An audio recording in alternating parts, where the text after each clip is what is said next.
तुम्ही ऐकता की अरे आपल्या माहितीतल्या याला कॅन्सर झाला किंवा आपल्या ह्यांना ह्याला, तर there is a lot of fear also.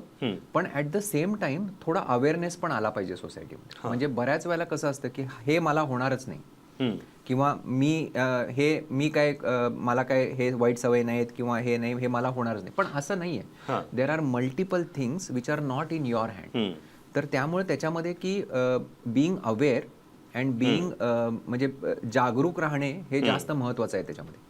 आता काय काय सिम्पटम्स आहेत. आता फॉर एक्झाम्पल तुम्ही जर युट्राईन कॅन्सरचं विचारलं तर सर्वात मोस्ट इम्पॉर्टंट थिंग इज की ब्लिडिंग आफ्टर मेनोपॉज. म्हणजे कुणाची जेव्हा पिरियड्स बंद होतात त्याच्यानंतर जेव्हा कुणाला ब्लिडिंग होतं, that is one of the most important sign जी निग्लेक्ट नाही करायला पाहिजे.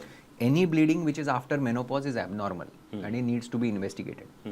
मग बाकी असे काही काही वेळेला यंग पेशंट्समध्ये, आता पूर्वी कसं होतं हे कॅन्सर्स आम्ही सगळे ओल्ड पेशंट्समध्ये बघायचो, पण आता डे बाय डे काय होतंय की more and more younger patients are कमी. मग त्यांच्यामध्ये काय सिम्पटम्स असतात की समजा पिरियड्समध्ये ब्लिडिंग जास्त होणे किंवा 2 पिरियड्सच्या मध्ये ब्लिडिंग होणे आणि रेअर त्याच्या म्हणजे ॲडव्हान्स स्टेजेसमध्ये वेट लॉस होणे, नंतर पोट फुगणे हे पण किंवा पायात पेन होणे, पोटात पेन होणे, हे पण काही काही साईन्स अँड सिम्पटम्स आहेत.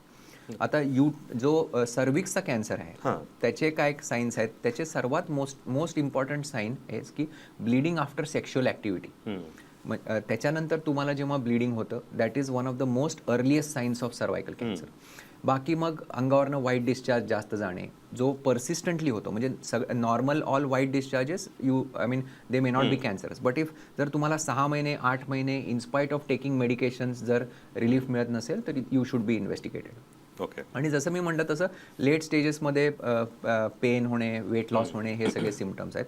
आता ह्याच्यात सर्वात महत्त्वाचं कॅन्सर म्हणजे ओव्हरी कॅन्सर का महत्त्वाचं आहे, कारण all these symptoms are non specific. म्हणजे त्याच्यामध्ये कुठलेच स्पेसिफिक सिम्पटम्स नाही. Somebody will just come with a pain, म्हणजे पोटात दुखतंय फक्त त्यांना येऊ शकतात, or somebody will come with bloating in the abdomen, म्हणजे abdomen is distended, or non specific symptoms like gastritis or they also will be diagnose with ovarian. किंवा another important thing is when the ovarian tumour increases in size it will press on the urinary bladder or on the rectum. त्याच्यामुळे काय होतं की patients feel that they have to go and pass urine more frequently, or they have to go and pass motions more frequently, or they feel that no they are not able to evacuate, म्हणजे they have gone to the motion, असं वाटतं की नाही झाले पण असं वाटतं की नाही परत.